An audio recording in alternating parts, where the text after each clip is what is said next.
நான் கடந்த 3 மாத காலத்துக்கு முன்பாக தாவேக்காலேருந்து வெளியேறியிருந்தேன்.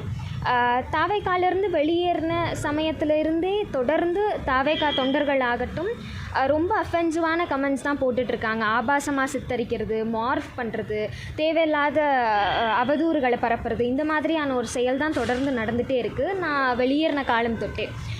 நானும் வந்துட்டு தாவேக்கா தலைவர் திரு விஜய் அவர்கள் ஏதாவது ஒரு அறிக்கை வாய்மொழியாகவோ இல்லாட்டி வந்துட்டு அறிக்கை எழுத்து வடிவிலையோ கொடுப்பாரு அப்படின்னு நானும் எதிர்பார்த்துட்டே இருந்தேன் இந்த 2 மாத காலமாக.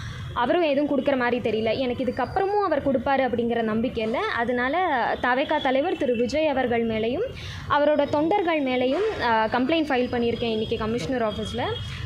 இளம் பெண்கள் அரசியலுக்கு வர்றது அப்படிங்கிறது இப்போ தான் அதிகமாகிட்டுருக்கு. இப்படி இருக்கக்கூடிய ஒரு சூழலில் அவங்கள பற்றி ஒரு ஆபாசமான கருத்துக்கள் பதிவு பண்ணும்போது அவங்களுக்கு எப்படிங்க அரசியல் களத்துக்கு வரணும் அப்படின்னு தோணும்.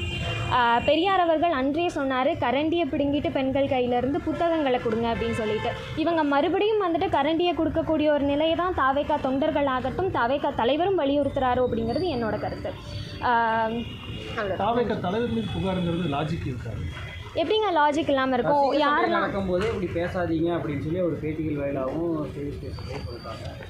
ஆன்லைனில் இந்த மாதிரி பண்ணுறாங்க அப்படிங்கும்போது அந்த கட்சி தலைவர் அவர் நிறைய இடங்களில் தனிப்பட்ட நபர்கள் ஒவ்வொருத்தங்களும் யார் தாவேக்காக்கு சப்போர்ட் பண்ணுறாங்களோ அவங்க எல்லாருமே எங்களோட விர்ச்சுவல் வாரியர்ஸ் தான் அப்படிங்கிறத தெளிவாக சொல்லியிருந்தார்.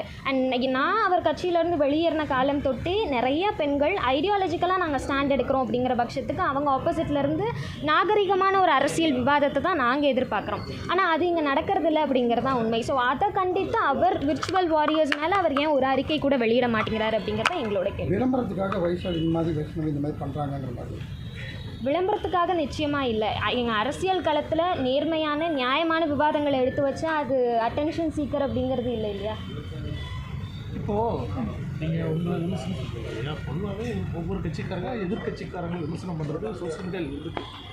எதிர்கட்சிக்காரங்களை நியாயமான விமர்சனங்கள் நாகரீகமான விமர்சனங்கள் எடுத்து வைக்கிறது அப்படிங்கிறது ஃபைன் தான். நாங்களும் வந்துட்டு கருத்தியல் ரீதியான விமர்சனங்களை தான் எடுத்து வைக்கிறோம்.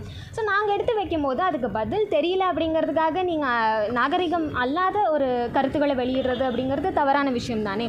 அரசியல் அப்படின்னாலே ஒரு நாகரிகத்தை பின்பற்றின ஒரு விவாதமாக இருக்கணும் அப்படிங்கிறது தான் எங்களோட கருத்து. ஓகே.